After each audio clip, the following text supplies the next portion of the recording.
and welcome to SNN Home Edition. I'm Aubrey, and I'm thanking you for joining us today. Our best news is that our subscribers total is going up. We went from 493 to 525, and we're super excited about it. Just so you know, yes, you have our permission to share our videos, and you may ask others on our behalf to subscribe to this channel. We'd also like to welcome some SNN alumni. We thank you for subscribing.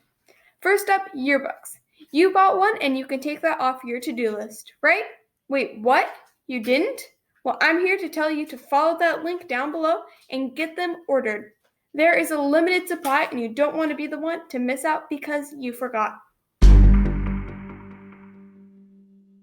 Hey Skyhawks, let's see how this whole thing works. So, last week's foreman was about Star Wars. Let's hear it for the following Skyhawks.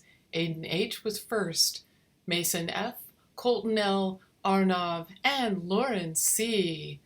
Did it again. Woohoo, everybody. Shyla was 11th in honor of today's date, so way to go, way to win. Remember, you're in it to win it, way to play. Here's Jacob with today's question. The link is in the description. Today is the National Twilight Zone Day.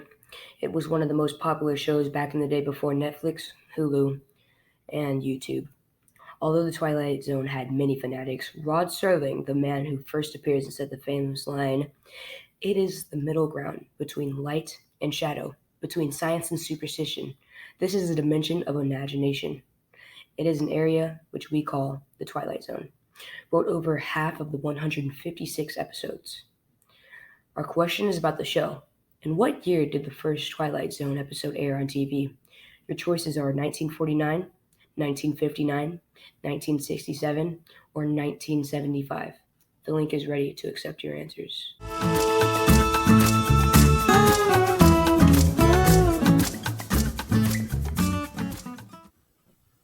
Didn't see you there. As we continue to self-quarantine, many of us, myself included, have turned to baking and cooking as comfort. It has its very own hashtag #QuarantineBaking. Why do we do it? The easy answer is that it is relatively easy and makes you feel better. Breads, cookies, brownies, and more are on the menu when it comes to baking favorites. Baking from scratch was already on the rise before we went into quarantine, but it's even more so now. In fact, one of the number one items people are baking is bread.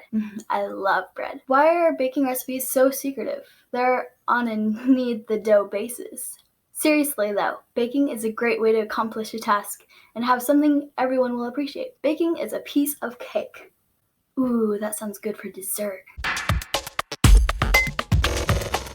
Did you know it's National Twilight Zone Day? And this word is from another dimension.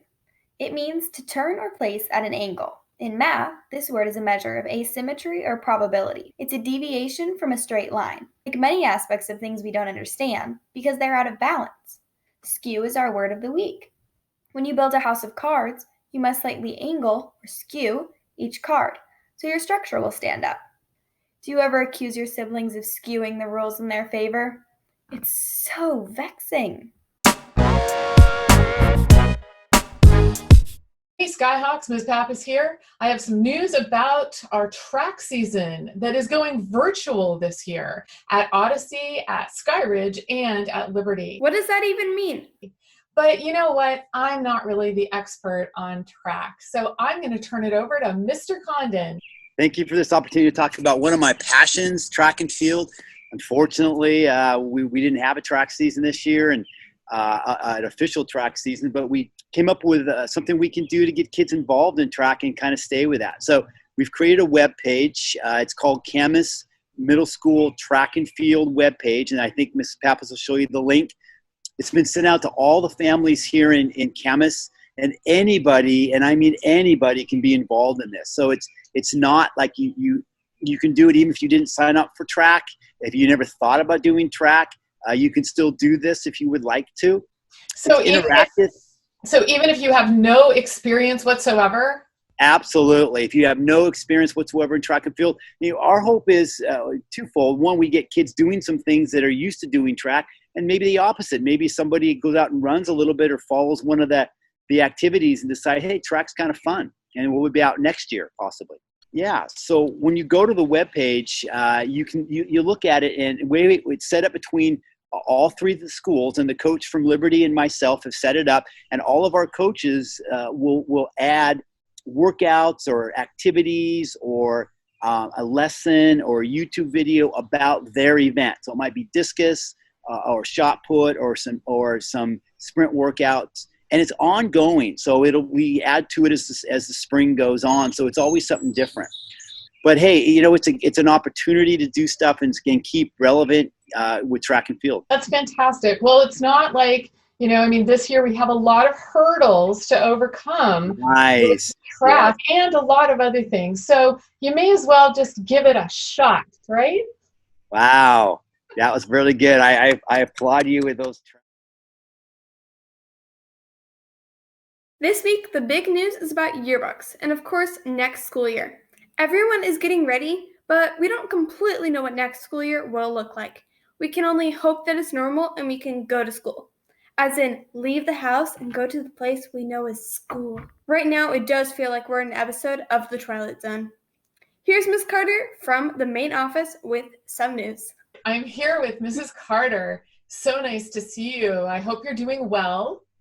Thank you, Mrs. Pappas. I miss you so much. Well, we miss you too. We have heard that the school is opening next week for some business. And the business is directly related to lockers. So could you tell us a little bit about that? Because it starts on Monday, right? Right. So locker cleanouts are available to all students. We want to see everybody at least once through the week at an sign-up time that we've sent the link out through our newsletter.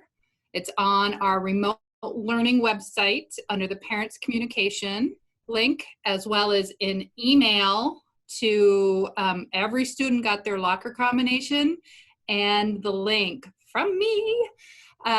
So we want to see everybody, so you can come in. It's a short appointment. I think it's 10 minutes. Is that correct? That's right. It's only 10 minutes. 10 we want to minutes. be efficient with this. And it's also, there's only 10 in allowed at a time. Is that correct? Right. Too? And on top of that, do they need to wear a face mask? Thank you. Yes, we want you to wear a face mask. Now, here are some options. Okay. We've seen all these good ones, right, on the news, and you probably already have some at home. Even a bandana works, right? And you can cheat and make your own. This is a piece of legging that I cut off, and it would work because it's like a bandana now. Yeah. You can do it with a t-shirt. This is the seriousness of this. We want you in the building, but we also need you to be safe. And because it's only 10 minutes, you have to be quick. Have in mind exactly what you need to get out. There are really specific details in the emails that have gone out about what needs to be turned in or retrieved, including, choir robes? Okay. Girls' basketball uniforms. If you are a Science Olympiad team member and you have practice equipment at home, bring that back in. Textbooks or language arts books or library books. Yes. If you are done reading those and you don't need them for remote learning for the rest of the year, you can return those. Put a sticky note with your name and your teacher's name on it. That will help us get it organized once you've dropped it off. And would it be okay to get a sticky note from you, or should we bring those? Okay, so sticky notes we can get. Okay. Yeah. All right, we can do that. We should all be prepared for the fact that only 10 are allowed in at a time, wearing our masks, making sure that we're taking care of business. As nice as it would be to see my friends, I really cannot treat that like a social time. Sadly, that is true, especially inside the school where air is not circulating like it is outside. Yes. If you happen to run into a friend outside the building, please wave. Remember, social physical distancing is still important to keep this virus at bay. We all want to open up our economy, our community as quick as we can, and that's still following a few guidelines for a few more weeks. Well, thank you so much, Mrs. Carter. Stay well, stay safe, stay home, and stay kind. And always stay kind.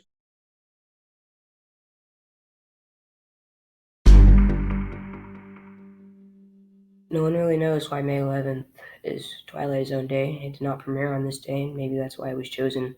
It was one of the most watched TV shows of all time, and you can find the episodes on YouTube. For its first run, the show debuted in 1959 and ran until 1964.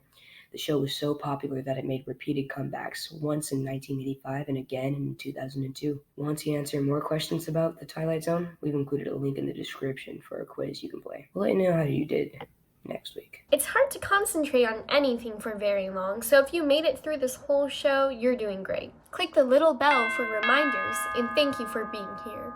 Thumbs up and thank you. Today's thought by George S. Patton. Prepare for the unknown by studying how others in the past have coped with the unforeseeable and the unpredictable.